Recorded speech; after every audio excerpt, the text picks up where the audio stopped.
Welcome to Drumming and Creating with Greg VENUTO.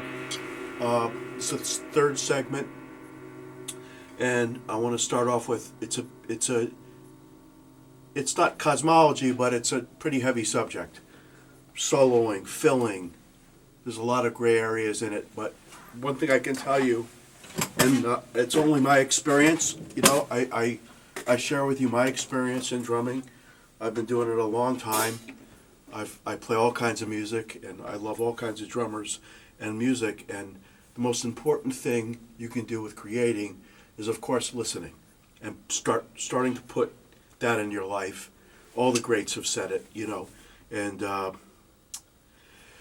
some newer guys, they may not want to go back like in my generation, but I'm telling you right now, if you're not going back to, I'd say, the 40s or the 50s, 1950s, and at least listen to what the great drummers had to offer in each decade, you're doing yourself a disservice, because there's been so much great drumming that has been played by really great drummers, and each decade has had those brilliant guys, and so you're doing a disservice to you need to listen to them, you need to copy them. And then with that, we get our vocabulary, right? So the first exercise I like to do, and by the way, that's homework. You guys have YouTube. You can see things I never got to see. So it's great to check out what guys have done, what kind of fills, from Steve Gadd to Levon Helm with the band to Tony Williams, and how guys solo. And there's so many great guys that have played such great drumming. So you have to listen, and you really have to put that stuff in your life. And, if you need a drum coach, if you need somebody to tell you, you're not listening enough, or, I kind of question what kind of drummer you want to be, because you should want to do it, So, but first things first. Let's, the first exercise I could help you with creating is just an answer and call thing. So, hopefully you've listened to the primary series, my first series, that gets into technique and all that. And but a call and answer thing. You can play any style of music. So essentially, you're playing 4 bars time, and then you try to fill for 4 bars time. And let's try it.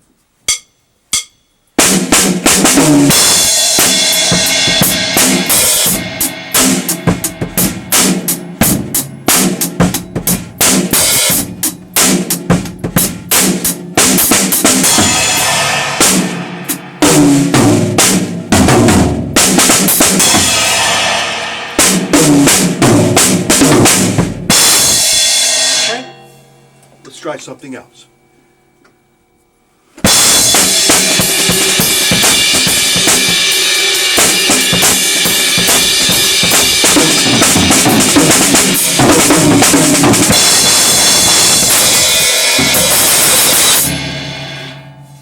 You get the picture. You keep doing that, and when you blow it, you start over again. But it's nice, and even something like this, like that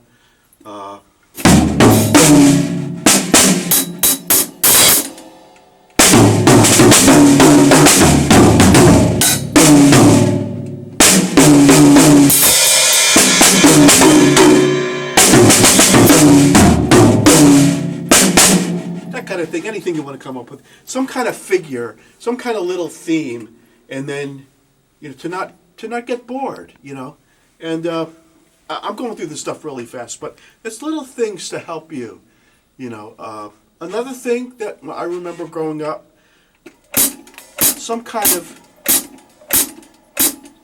keep the hi-hat going, and then come up. Why is this good? It's good because you get into independence, right?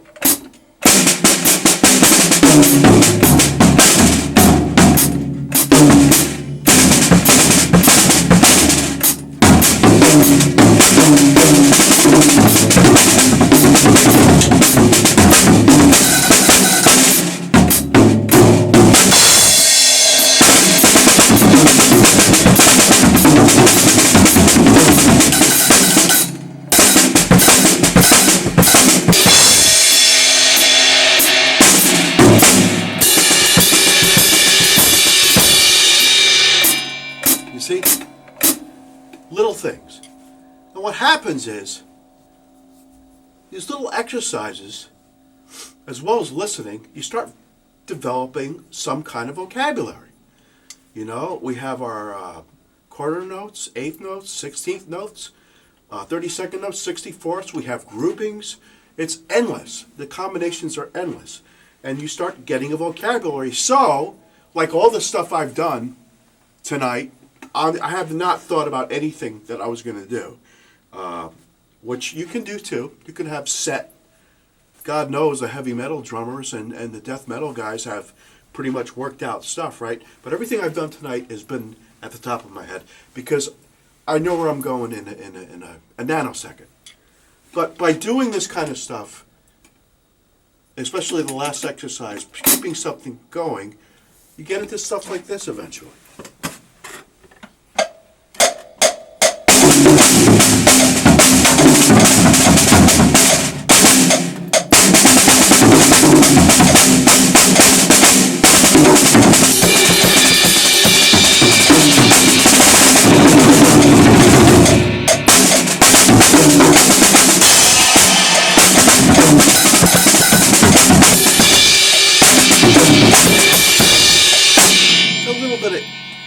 Independence, you know, and that's what's good about the left foot thing.